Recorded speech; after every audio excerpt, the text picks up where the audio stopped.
Her husband filed for divorce this morning. I know because he called me first. His voice cracked when he said her name, my sister's name, as if even speaking. It left a bad taste in his mouth. I didn't have to ask why. I already knew.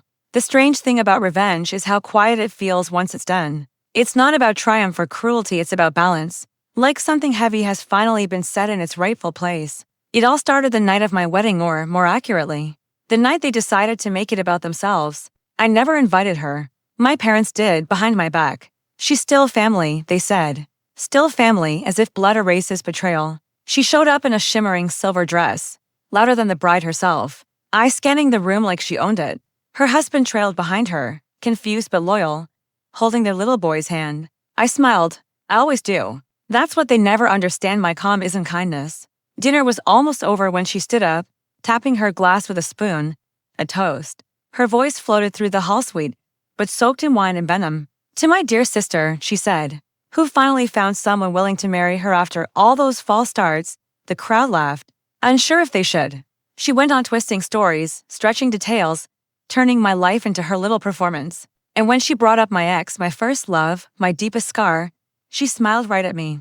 That same smile from the night I learned what she'd done. I could have walked away then, but walking away is mercy. And I wasn't feeling merciful, years ago, when I was still naive enough to call her my best friend. She helped me move into my new apartment one summer. That's when she met Daniel, my boyfriend. I trusted them both completely, the kind of trust that doesn't even think to check. But trust has a sound when it breaks, a small click, like a lock turning the wrong way. 2 months later, I found the messages. Her phone had synced to my laptop by accident, or maybe fate finally got tired of staying quiet. It was short. Last night was worth every risk, she'd written. His reply: no one can know.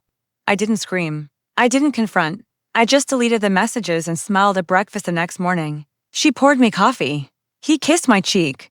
I let them believe I was blind because some debts need time to mature. When she got married a few years later, I showed up, sat in the back, clapped politely. Her husband, Mark, seemed like a good man, steady, decent. She looked radiant, happy, like someone who thought her sins were buried deep. I sent her a gift that day, a silver locket. Inside was a small folded photo, her and Daniel tangled in my old sheets.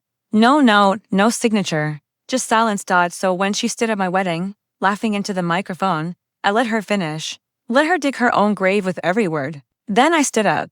The whole room went quiet. I'd like to make a small correction, I said, taking the mic. My voice didn't shake. It's true I've had my share of false starts, but one of them was especially educational. She froze, glass halfway to her lips. I looked her dead in the eye. I learned that not everyone who calls themselves family understands loyalty, especially the ones who sleep with your boyfriend and lie about it for years. Gasped silence.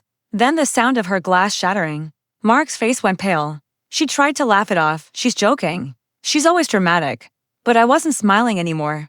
I'm not, I said.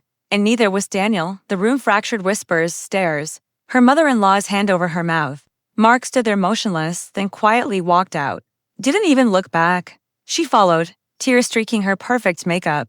I watched her heels sink into the grass as she chased after him. That night, my parents said I went too far, maybe. But betrayal isn't measured in distance, it's measured in silence. In the years you pretend not to know. In the hollow ache of watching someone get away with it.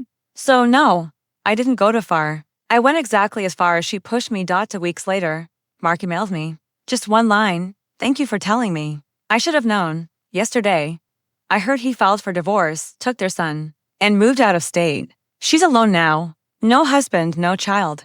No stage left to stand on. My parents still won't talk to me, and that's fine. Silence is comfortable. It gives you room to breathe, to think, to let the dust of justice settle. People call it revenge. I call it correction.